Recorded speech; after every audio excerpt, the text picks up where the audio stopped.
ለነፍሳችን ስጋው ደሙ መቀበል የለብንም አለብን? እየሰማችሁ ነው? ስጋው ደሙ መቀበል የለብንም? ለምን ነው ስጋው ደሙ የምንቀበለው? በነፍሳችን እንዳንራብ፣ በነፍሳችን እንዳንጠማ። ለምሳሌ አንድ ነገር ልንገራችሁና ትምህርት ሊጨርስ።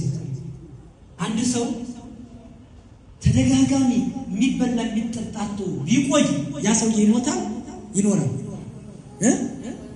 ቆይ አይደል? ያልበላ ሰው ያልጠጣ ሰው አንድ ሳምንት ሳይበላ ሳይጠጣ ቢቆይ መነሳት ይችላል? አይችልም ማለት እዚያም ምን ሊሞት ይችላል አይደል? ምግብ ስላልበላ በስጋ ሕይወት ማለት ነው። በነፍስም የክርስቶስን የአምላካችን ስጋውና ደሙን ያልበላ ያልጠጣ ሰው ይሞታል። በነፍስ ሞታለሁ ወገኖች፣ እየሰማችሁ ነው? ዘበላ ስጋ ወሰቴ ደሙ ቦየ ዘላለም፣ ስጋዬን የበላ ደሜን የጠጣ የዘላለም ሕይወት ያገኛል። ይሄ ለዚህ ለስጋው የእጅ ስጋ ዓለም የተቆጠረች ናት። ብንቆይ 40 80 ዓመት በጣም በዛ ከተባለ 40 ዓመት ዛሬ ውድ ሆኗል፣ 50 ዓመት ውድ ሆኗል፣ 30 ዓመት ውድ ሆኗል፣ 60 80 ዓመትማ በጣም ውድ ነው። የተወሰነ ቀናት እዚያ በኋላ እንሄዳለን እንገባለን። ግን በዚያኛው ዓለም ግን ሞት የለም። አሁን የነፍስ ሞት ሲባልም ከእግዚአብሔር መለየትና ወደ ገሃነመ እሳት መውደቅ ነው እንጂ ነፍስ አትሞትም። ግን ነፍስ ትሞታለች ሲባል ከእግዚአብሔር መለየቷን ወደ ገሃነም መውደቋን ለዲያብሎስና ለሰራዊቱ ተራቃ መሰጠቷን መናገር እንጂ ነፍስ አትሞትም። እኛ የክርስቶስ ስጋውና ደሙን በልተን በመንግስተ ሰማያት እንዳንቸገር ብርሃን እንድንለብስ። በዚህማ ባላቶቹ አይደል የሚለብሱ እናቶች የባህል ልብስ የሚለብሱ እነሱ እናንተ የላችሁ ምስኪኖች አይደላችሁ። በእግዚአብሔር መንግስት ግን የብርሃን ልብስ አለ። ማንም የሚያዘጋጁ ሀብታም ድሃ የማይለይበት፣ ባለስልጣን ተራሱ የማይለይበት የእግዚአብሔር መንግስት አለ።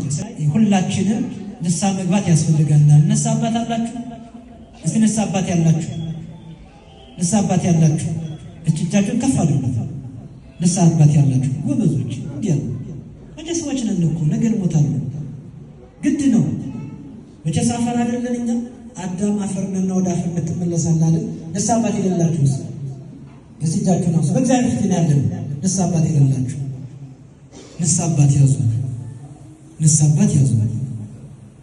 ንስሐ አባት ትልቅ ነገር ከእግዚአብሔር ጋር የሚያገናኝ ነው። ስለዚህ ስጋው ደግሞ እንድትቀበሉ የሰራነውን ኃጢአት መናዘዝ፣ ስንኖርም ያለን መካፈል፣ መተዛዘን፣ መጣላት የለብንም። አንጣላ ስበሳችን አንዱ ሲያገኝ ለአንዱ ማዘን፣ አብሮ መብላት፣ አብሮ መጠጣት፣ መተዛዘን ያስፈልጋል። ስለዚህ የአባቶቻችን አምላክ እግዚአብሔር ቸርነትና ምሕረትን ያበዛልን እስከ ሰዓት ድረስ በቸርነትና በምሕረት የጠበቀን ስሙ ይክበር ይመስገን። ለዚች በሰማይ ደጅ የሰማይ ደጅ ናት ይህች ቤተክርስቲያን፣ የሰማይ ደጅ እግዚአብሔርን የምናይባት የዘላለም ሕይወትን በዓይናችን የምንመለከትባት ስለ እግዚአብሔር ቸርነትና ምሕረት የምንማርባት የእግዚአብሔር የመንግስተ ሰማያት ደጅ ናት። በዚች መገኘት ለመንግስተ ሰማያት መግቢያ ማግኘት ነው። ስለዚህ ሁላችንም ንስሐ መግባት ያስፈልገናል። ከዛ ደግሞ ስጋው ደግሞ መቀበል ያስፈልገናል። ቅድም እንዳልኳችሁ በስጋው የተራበ ሰው የተራበ የተጠማ ሰው በሽታ ይይዘዋል፣ ከዛ ደግሞ ይሞታል። በነፍሱም የክርስቶስ ስጋና ደም ያልበላ ያልጠጣ ሰው በነፍሱ ይሞታል። ስለዚህ የክርስቶስ የአምላካችን ስጋና ደም መብላት መጠጣት ያስፈልጋል። የክርስቶስ ስጋና ደም ለመብላት ገንዘብ ክፍያ የለም። ገንዘብ ክፈሉ አትባሉ። ያላችሁን ልብሳችሁን ሰውነታችሁን ታጥባችሁ ያላችሁን ልብስ በቃ ምንም ይሁን ያላችሁን አጥባችሁ መጥታችሁ ተቀበሉ። በባዶ ውሃ ካላችሁ በሳሙና ከሌላችሁ በባዶ ውሃ አጥባችሁ መጥታችሁ ስጋው ደግሞ ተቀበሉ። ግዴታ ነጭ ልብስ አይጠበቅም። እንደ ሌሎቹ አትመልኮቱ። ሰው እንደ ቤቶቹ እንደ ጎረቤቱ አይኖርም ማለት የሚባል ሰው እንደ ቤቱ ነው እንጂ ከሌላው ጋር ራሳችን ማነጻጸር የለም። ከሌላው ሰው ይሄን ሳለብስ አይቻልም። እንደ ራሴ ነው መኖር ያለብን። ሰው እንደ ቤቱ ነው መኖር ያለብን። ስለዚህ ያላችሁ ልብሳችሁን አጥባችሁ ካገኛችሁ ሰይ፣ ከሌላችሁ ግን ያላችሁ ንጹህ አድርጋችሁ በውሃ ካገኛችሁ በሳሙና ከሌለ በንጹህ አጥባችሁ ሰውነታችሁ ተጥባችሁ መታችሁ ስጋው ደግሞ ተቀበሉ። ስጋው ደግሞ የሚከለክል ማንም የለም። ስጋው ደግሞ ለመቀበል ገንዘብ የለም፣ አይጠየቅም። አንተ ሀብታምና አንተ ደህና ይባላል። በር አይዘጋም። ቤተክርስቲያን በሯ ክፍት ነው ለልጆቹ። ስለዚህ ሁላችሁም ንስሐ ግቡ፣ ስጋው ደግሞ ተቀበሉ። ሰንበት ትምህርት ቤቱን አመስግኑ። ሰንበት ትምህርት ቤቱ ከእናንተ የሚጠብቀው ነገር ምን ብቻ ነው? ምርቃን ነው። ሰንበት ትምህርት ቤቱን ወጣቶች ናቸው፣ ልጆች ናቸው። እድሜያቸው እንዲባረክ፣ ስራቸው እንዲቃናላቸው፣ አምላካችን እግዚአብሔር ጊዜያቸው እንዲባረክላቸው ከእናንተ ምርቃን ይፈልጋል። ምክንያቱም እናንተ እንድትመርቋቸው፣ አንደኛ በእግዚአብሔር በረከት እንዲያገኙ እነዚህ ስራ ይሰሩት እንጂ እናንተ ለነሱ ብድር አትመልሱላቸው። እነሱ የሆነሽ ትኬት ሽጠዋል፣ በዚህ መንገድ ላይ ቁጭ ብለው ለምነዋል። ወገኖቻችን እናገስበት ባካችሁ ያላችሁ ሰዎች ስጡን ብለው ያ ፀሐይ የመታቸው የሰው ፊት እሳት ነው። በሰው ፊት ቆመው ያንን ሁሉ ሰብስበው ያዘጋጁ እናንተ በልታችሁ ጠጥታችሁ ደስ እንድላችሁ ፈልገው ነው።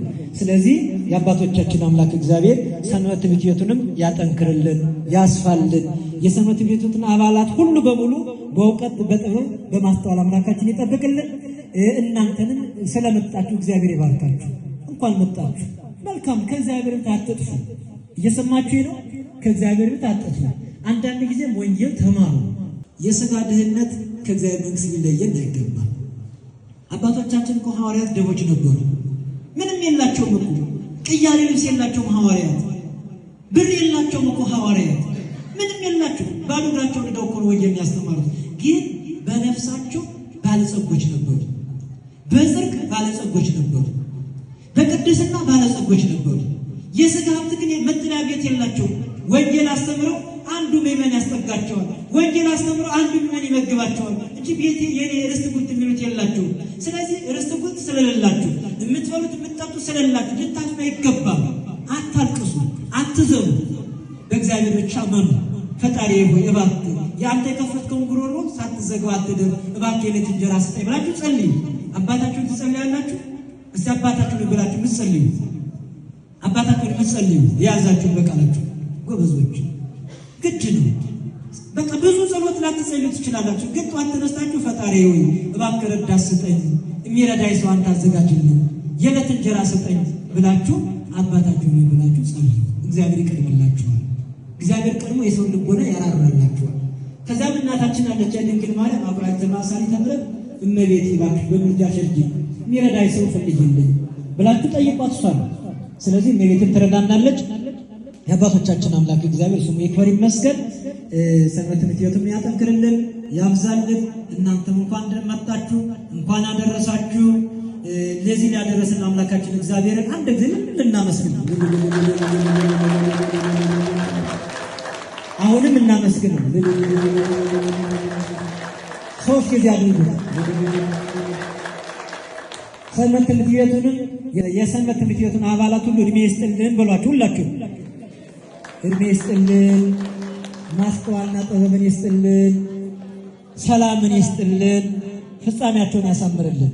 ከዚህ መቀጠል የዝማሬ አገልግሎት አለ፣ የምግብ አገልግሎት አለ። ትመገባላችሁ፣ ትበላላችሁ፣ ተጠጣላችሁ፣ ተዘጋጅቷል። የተጠራችሁት ለዚያ ነው። ዝማሬ እየዘመራችሁ